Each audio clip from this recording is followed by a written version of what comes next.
महादेव, जय माता दी। सबसे पहले आप लोगों को नए साल की ढेर सारी शुभकामनाएं। आज हम बात करेंगे एकादशी की, जो साल की सब पहली एकादशी 7 जनवरी को पड़ेगा, दिन रविवार को पड़ रही है। पौष मास के कृष्ण पक्ष में पड़ने वाली एकादशी को सफला एकादशी के नाम से जाना जाता है। आज हम जानेंगे सफला एकादशी के बारे में। जैसे कि सफला एकादशी साल की पहली एकादशी है और इस एकादशी के बारे में ऐसी मान्यता है कि इसका व्रत करने से आपका जीवन सफल होता है और आपको पुण्य की प्राप्ति होती है। तो चलिए सुनते हैं सफला एकादशी के व्रत कथा। सफला एकादशी की शुभ कारिणी कथा सुनो। चंपावती नाम से विख्यात एक पुरी है जो कभी राजा महिष्मत की राजधानी थी। राजऋषि महिष्मत के 5 पुत्र थे। उनमें जो ज्येष्ठ था वह सदा पाप कर्म में ही लगा रहता था, पर स्त्रीगामी और वह बुरे आचरण वाला था। उसने पिता के धन को पाप कर्म में ही खर्च किया। वह सदा दुराचार परायण तथा ब्राह्मणों का निंदक करता था। वैष्णवों और देवताओं को भी हमेशा निंदा किया करता था। अपने पुत्र को ऐसा देखकर महिष्मत ने राजकुमारों में उसका नाम लुम्बक रख दिया। फिर पिता और भाइयों ने मिलकर उसे राज्य से बाहर निकाल दिया। लुम्बक उस नगर से निकलकर वन में चला गया। वहीं रहकर उस पापी ने समूचे नगर का धन लूट लिया। एक दिन जब वह चोरी करने के लिए नगर में आया तो रात में पहरा देने वाले सिपाही ने उसे पकड़ लिया। किंतु जब उसने अपने को महिष्मत का पुत्र बताया तो सिपाही ने उसे छोड़ दिया। फिर वह पापी वन में लौट आया और मांस तथा वृक्षों के फल खाकर और निर्वाह करने लगा। उस दुष्ट का विश्राम स्थान पीपल के नीचे था। वह बहुत वर्षों का पुराना पीपल का वृक्ष था। उस वन में वह वृक्ष एक महान देवता माना जाता था। पाप बुद्धि लुम्बक वहीं निवास करता था।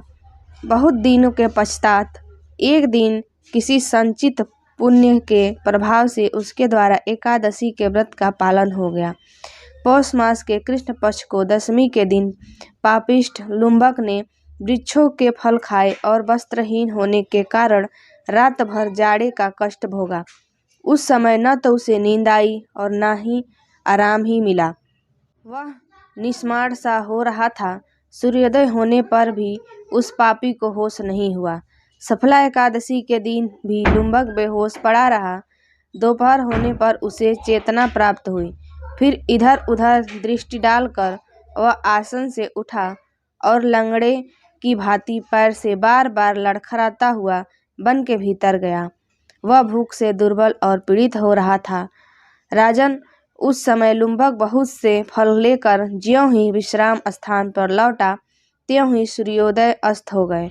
तब उसने वृक्ष की जड़ में बहुत से फल चुने और निवेदन करते हुए कहा, इन फलों से लक्ष्मीपति भगवान विष्णु संतुष्ट हो। यह कहकर लुम्बक ने रात भर की नींद नहीं ली। इस प्रकार अनायास ही उसने इस व्रत का पालन कर लिया। उस समय सहसा आकाशवाणी हुई, राजकुमार, तुम सफला एकादशी के प्रसाद से राज्य और पुत्र प्राप्त करोगे। बहुत अच्छा कहकर उसने वह वरदान की स्वीकार किया। इसके बाद उसका रूप दिव्य हो गया। तब से उसकी उत्तम बुद्धि भगवान विष्णु के भजन में लग गई। दिव्य आभूषणों की शोभा से संपन्न होकर उसने अकष्टक राज प्राप्त किया और 15 वर्षों तक वह उसका संचालन करता रहा। उस समय भगवान श्री कृष्ण की कृपा से उसके मनोज्ञ नामक पुत्र उत्पन्न हुआ। जब वह बड़ा हुआ तब लुम्बक ने तुरंत ही राज्य की ममता छोड़कर उसे पुत्र को सौंप दिया और वह भगवान श्री कृष्ण के समीप चला गया, जहाँ जाकर मनुष्य कभी शोक नहीं पड़ता। राजन, इस प्रकार जो सफला एकादशी का उत्तम व्रत करता है वह इस लोक में सुख भोग कर मरने के पश्चात मोक्ष को प्राप्त होता है। संसार में वे मनुष्य धन्य हैं जो सफला एकादशी के व्रत में लगे रहते हैं। उन्हीं का जन्म सफल है। महाराज, इसकी महिमा को पढ़ने, सुनने तथा इसके अनुसार आचरण करने से मनुष्य राजस्य यज्ञ का फल पाता है।